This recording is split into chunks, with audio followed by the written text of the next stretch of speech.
ನಮಸ್ಕಾರ ಸ್ನೇಹಿತರೆ, Priyanka logs YouTube ಚಾನಲ್ಗೆ ಸ್ವಾಗತ. ಹೇಗಿದ್ದೀರಾ ಫ್ರೆಂಡ್ಸ್? ಎಲ್ಲರೂ ಚೆನ್ನಾಗಿದ್ದೀರಿ ಅಂತ ಅನ್ಕೋತೀನಿ. ಇವತ್ತಿನ ವಿಡಿಯೋದಲ್ಲಿ ಶ್ರೀರಾಮನು ಶಿರಭಾಗದಲ್ಲಿ ಸದಾಕಾಲ ನವಿಲುಗರಿಯನ್ನು ಇಟ್ಕೊಂಡಿರ್ತಾರೆ. ಅಷ್ಟಕ್ಕೂ ಶ್ರೀರಾಮನು ಸದಾಕಾಲ ನವಿಲುಗರಿಗೆ ಉನ್ನತ ಸ್ಥಾನ ಕೊಟ್ಟಿರೋದು ಯಾಕೆ ಅಂತ ಈ ವಿಡಿಯೋದಲ್ಲಿ ತಿಳಿಸ್ಕೊಡ್ತಾ ಇದ್ದೀನಿ. ಶ್ರೀರಾಮನ ರೂಪ ನೆನೆಸ್ಕೊಂಡ್ರೆ ಮೊದಲು ನಮ್ಮ ತಲೆಗೆ ಹೊಳೆಯೋದು ಬಿಲ್ಲುಗಳು ಹಾಗೂ ಅವರ ತಲೆಯ ಮೇಲಿರುವ ನವಿಲುಗರಿ ಅಲ್ವಾ ಫ್ರೆಂಡ್ಸ್? ಶ್ರೀರಾಮನು ಮುಂದಿನ ದಿನಗಳಲ್ಲಿ ಕೃಷ್ಣನ ಅವತಾರ ತಾಳಿ ದ್ವಾಪರ ಯುಗದಲ್ಲಿ ಜನಿಸಿ ಧರ್ಮವನ್ನು ರಕ್ಷಿಸಿದ್ದಾರೆಂದು ಪುರಾಣಗಳು ಹೇಳುತ್ತವೆ. ಹೀಗಾಗಿ ಶ್ರೀರಾಮನು ಮುಂದಿನ ದಿನಗಳಲ್ಲಿ ಶ್ರೀಕೃಷ್ಣನ ಅವತಾರ ತಾಳುತ್ತಾನೆ ಎಂದು ಪುರಾಣಗಳು ಹೇಳುತ್ತವೆ. ಕೃಷ್ಣನ ಅವತಾರ ತಾಳಿಯೂ ಕೂಡ ನವಿಲುಗರಿಯನ್ನು ಶಿರದ ಮೇಲೆ ಇಡೋದು ಮುಂದುವರಿಸಿಕೊಂಡು ನವಿಲುಗರಿಗೆ ಉನ್ನತ ಸ್ಥಾನ ನೀಡಿದ್ದಾನೆ. ಎಲ್ಲವೂ ತಾನೇ ಆಗಿ ನಿಂತು ದ್ವಾಪರ ಯುಗಕ್ಕೆ ದಾರಿ ತೋರಿಸಿದ ಮೊದಲ ವ್ಯಕ್ತಿಯಾಗಿದ್ದಾನೆ. ದ್ವಾಪರ ಯುಗದ ಕೃಷ್ಣನನ್ನು ನಾವೆಲ್ಲರೂ ಆರಾಧಿಸುತ್ತೇವೆ. ಶ್ರೀಕೃಷ್ಣ ಪರಮಾತ್ಮ ತನ್ನ ತಲೆಯ ಮೇಲೆ ಇಟ್ಟುಕೊಳ್ಳುವ ನವಿಲುಗರಿಯ ಹಿಂದೆ ಮಹತ್ತರ ರಹಸ್ಯ ಅಡಗಿದೆ ಅಂತ ಹೇಳಲಾಗುತ್ತದೆ. ನವಿಲುಗರಿಯಲ್ಲಿ ಕಾಣಿಸುವ ಬಣ್ಣಗಳು ಪ್ರಕೃತಿಯಲ್ಲಿ ಬದಲಾಗುವ ಬಣ್ಣಗಳಿಗೆ ಸಂಕೇತವಾಗಿದೆ.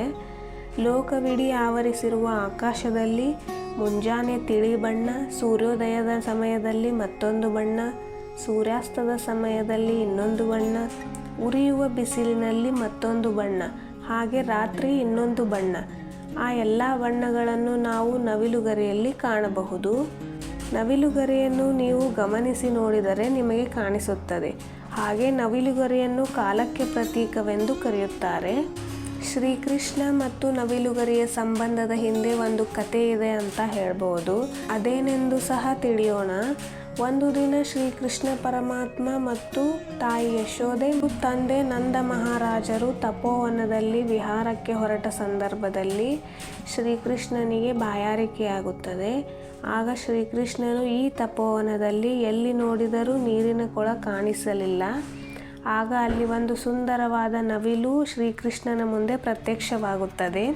ಆಗ ಶ್ರೀಕೃಷ್ಣನ ಬಾಯಾರಿಕೆಯ ವಿಷಯ ತಿಳಿದ ನವಿಲು, ನಾನು ನಿಮಗೆ ನೀರಿನ ಕೊಳವನ್ನು ತೋರಿಸುತ್ತೇನೆ ಎಂದು ಹೇಳುತ್ತದೆ. ಆಗ ಶ್ರೀಕೃಷ್ಣ ಪರಮಾತ್ಮ ನವಿಲಿಗೆ ಹೇಳ್ತಾರೆ, ನೀನು ಸ್ವತಂತ್ರವಾಗಿ ಹಾರಾಡುವ ಪಕ್ಷಿ. ನೀನು ಹಾರಾಡುತ್ತಾ ನೀರಿನ ಕೊಳವನ್ನು ತಲುಪುವೆ. ಆದರೆ ನಾನು ನಿನ್ನ ಹಾಗೆ ಹಾರಾಡುವಂತಿಲ್ಲ. ನೀನು ಹಾರಾಡುತ್ತಾ ನೀರಿನ ಕೊಳವನ್ನು ತಲುಪಿದರೆ ನಾನು ಹೇಗೆ ಹಾದಿಯನ್ನು ಕಂಡುಕೊಳ್ಳಲಿ ಎಂದು ಕೇಳ್ತಾನೆ.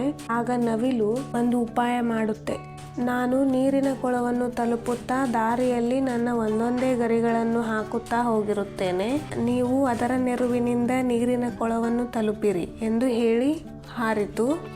ತನ್ನ ಗರಿಗಳನ್ನು ಒಂದೊಂದೇ ದಾರಿಯಲ್ಲಿ ಹಾಕುತ್ತಾ ಹೋಗಿರುವ ನವಿಲು ನೀರಿನ ಕೊಳವನ್ನು ತಲುಪಿ ಸಾವನ್ನಪ್ಪುತ್ತದೆ. ಆಗ ಕೃಷ್ಣನು ಅದೇ ಮಾತಿನಂತೆ ನವಿಲು ಹಾಕಿದ ಗರಿಗಳ ಸಹಾಯದಿಂದ ನೀರಿನ ಕೊಳವನ್ನು ತಲುಪುತ್ತಾನೆ. ಆಗ ಶ್ರೀಕೃಷ್ಣನು ನವಿಲು ಸಾವನ್ನಪ್ಪಿರುವುದನ್ನು ನೋಡಿ ದುಃಖಿತನಾಗಿ ತನಗೆ ಸಹಾಯ ಮಾಡಿ ನಿನಗೆ ಈ ಗತಿ ಬಂತು ಎನ್ನುತ್ತಾನೆ. ಆಗ ನವಿಲಿನ ಸ್ಥಿತಿ ನೋಡಿ ಶ್ರೀಕೃಷ್ಣನು ನವಿಲಿಗೆ, ನನ್ನ ಶಿರದ ಮೇಲೆ ಸದಾಕಾಲ ನಿನ್ನನ್ನು ಇಟ್ಟು ಆರಾಧಿಸುತ್ತೇನೆ. ನಿನಗೆ ನನ್ನ ಶಿರದ ಮೇಲಿಟ್ಟು ಅತಿ ಎತ್ತರದ ಸ್ಥಾನವನ್ನು ಕೊಡುತ್ತೇನೆ ಎಂದನು. ಅದಕ್ಕಾಗಿ ಶ್ರೀಕೃಷ್ಣನು ತಲೆ ಮೇಲೆ ನವಿಲುಗರಿಯನ್ನು ಇಟ್ಟಿರುತ್ತಾನೆ. ನೋಡಿದ್ರಲ್ಲ ಸ್ನೇಹಿತರೆ, ಶ್ರೀಕೃಷ್ಣ ಮತ್ತು ನವಿಲುಗರಿಯ ನಂಟಿನ ಕಥೆನ. ನೀವು ಕೂಡ ಶ್ರೀಕೃಷ್ಣನ ಭಕ್ತರಾಗಿದ್ದರೆ ನಿಮ್ಮ ಭಕ್ತಿಯನ್ನು ಕಾಮೆಂಟ್ನಲ್ಲಿ ತಿಳಿಸಿ. ಈ ಇಂಟ್ರೆಸ್ಟಿಂಗ್ ಮಾಹಿತಿ ನಿಮಗೂ ಇಷ್ಟ ಆಗಿದ್ದರೆ ತಪ್ಪದೇ ಒಂದು ಲೈಕ್ ಕೊಡಿ. Thank you.